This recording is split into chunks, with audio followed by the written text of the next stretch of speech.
Mga kabombo, mga ka-Star Nation, narito tayo ngayon sa harap ng Arlington Memorial Chapel and Crematory kung saan pasado alas 3 ng madaling araw ngayong araw.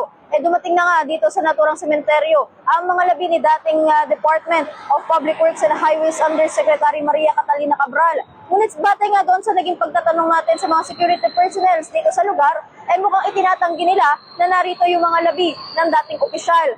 Ngunit ito ay taliwas doon nga sa naunang ulat na inihatid na dito sa naturang sementeryo ang mga labi ng dating opisyal. Sa ngayon, makikipag-ugnayan muna tayo para masiguro na narito nga ang mga naturang labi Maria Catalina Cabral.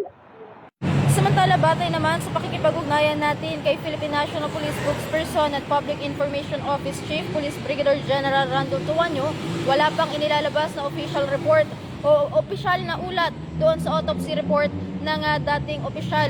Ngunit sa ngayon, hinihintay pa rin natin mga updates hinggil dito.